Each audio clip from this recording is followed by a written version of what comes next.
Hello my curry potatoes. हमने previous video में एक बहुत इंपॉर्टेंट टॉपिक डिस्कस किया था।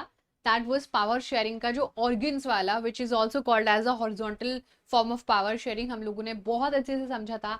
आज हम वही हमारा जो second form of power sharing है, that is levels of the government, also called as a vertical distribution, आओ उसको समझते हैं। देखो, हमारा ये जो चैप्टर है power sharing, that is a very important chapter, और इससे आपको अच्छे खासे क्वेश्चन आपके फाइनल बोर्ड एग्जाम में, आपके यूटीज में, हर जगह देखने को मिल जाएंगे। So let's try to understand कि पावर शेयरिंग जो हमारा चैप्टर है उसके चार फॉर्म्स होते हैं, as we have already discuss. चार वेज में बच्चा हमारे पास पावर शेयर होती है। और आज हम हमारा जो सेकेंड वाला लेयर है, दैट इज वर्टिकल डिस्ट्रीब्यूशन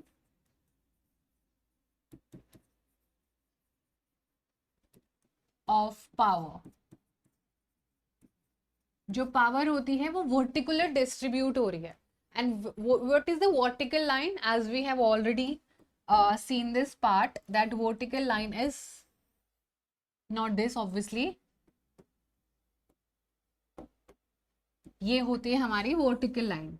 ठीक है, अब इसमें जो कॉम्पोजिशन होती है, इसमें जो सारी चीजें होती है ना, वो बहुत ज्यादा अप एंड डाउन होती है। As in, let me explain बच्चा, इसमें ना तीन लेयर होती हैं और दो तो होनी होनी है, लेकिन हमारा इंडिया का यूनिक केस है, तो इंडिया के पास एक्चुअली में तीन है। ओके, ये हम थोड़ा सा हमेशा याद रखेंगे।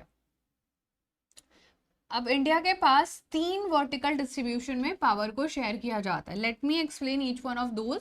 अब ये इक्वल पावर शेयर नहीं करते हैं, जैसे कि हमारा हॉरिजॉन्टल में इक्वल पावर था ना, चेक इन बैलेंस नहीं।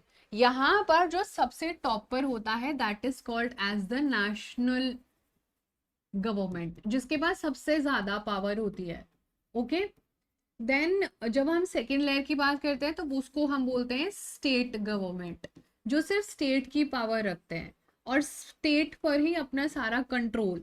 इसको प्रोविंशियल गवर्नमेंट भी बोल देते हैं पहले, क्योंकि प्रोविंसेस होते थे, तो प्रोविंशियल गवर्नमेंट भी बोल सकते हैं, जिसको हिंदी में यू कैन कॉल राष्ट्रीय, सॉरी राज्य सरकार।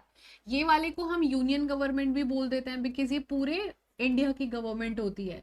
सो अपेरेंटली इनके बहुत सारे नाम हो सकते हैं। इसको रीजनल गवर्नमेंट भी बोल सकते हैं, जो एक पर्टिकुलर रीजन में मिलती है। फिर आ जाता है हमारा third layer, and that is in front of you. वो जो हम यहाँ पर बात करेंगे, ये बहुत रिसेंट ही एडिशन हुआ है, and that is when power is distributed at the government level of local.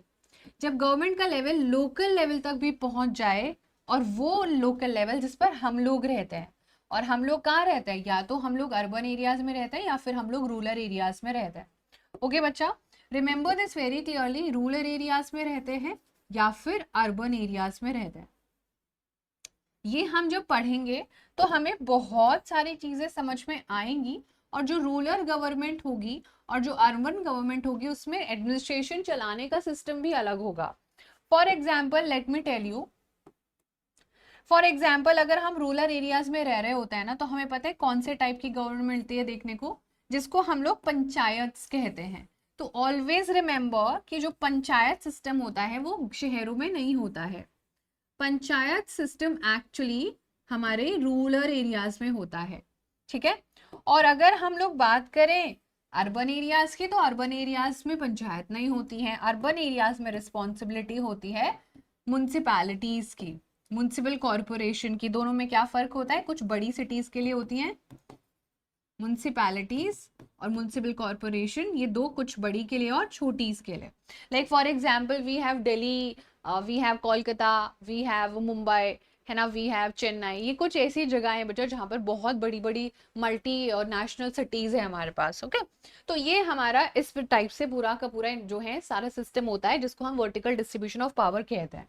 Always remember कि ये जब हमारा कॉन्स्टिट्यूशन बना था तब एग्जिस्ट नहीं करती थी, and eventually down the line we realise कि हमें चेंज करना पड़ेगा, और हमने कॉन्स्टिट्यूशन में 73rd और 74th अमेंडमेंट करके, अमेंडमेंट मतलब होता है कोई चेंज, कोई चीज ऐड करना या कोई चीज को अपडेट करना, अमेंडमेंट करके चेंज करके वी पुट लोकल गवर्नमेंट। और इसी को ही बच्चा डिसेंट्रलाइजेशन कहते हैं, जब पावर सेंटर और स्टेट से लेके कहां पर दे दी जाती है, आपके छोटे लेवल्स पर दे दी जाती है, तो that is called decentralisation, and that happen in India's 1992 1992 में पूरी कहानी पूरे इंडिया के चेंज हो गए. Now we also have this. और इसमें सबसे ज्यादा आपके रिप्रेजेंटेटिव्स देखने को मिलेंगे जो सबसे ज्यादा डेवलपमेंट करते हैं.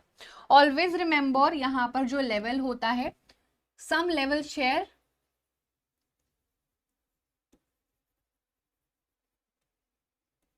Higher share of power and some share less. ठीक है, फॉर एग्जाम्पल ऑब्वियसली जो भी डिफेंस से रिलेटेड इश्यूज होंगे, ठीक है, कोई डिफेंस से रिलेटेड इशू है, करेंसी से रिलेटेड इशू है, तो उसको हम लोकल लेवल पर डिस्कस नहीं करते हैं.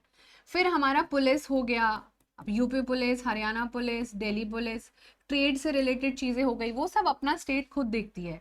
और ऑब्वियसली लोकल लेवल पर लोकल इश्यूज, मैम इसने मेरी बुक उठा ली, इसने मेरा ये ले लिया, वो कर दिया, ये सारे लोकल इश्यूज होते हैं. अब ये आपको आई होप बहुत अच्छे से समझ आ गया होगा.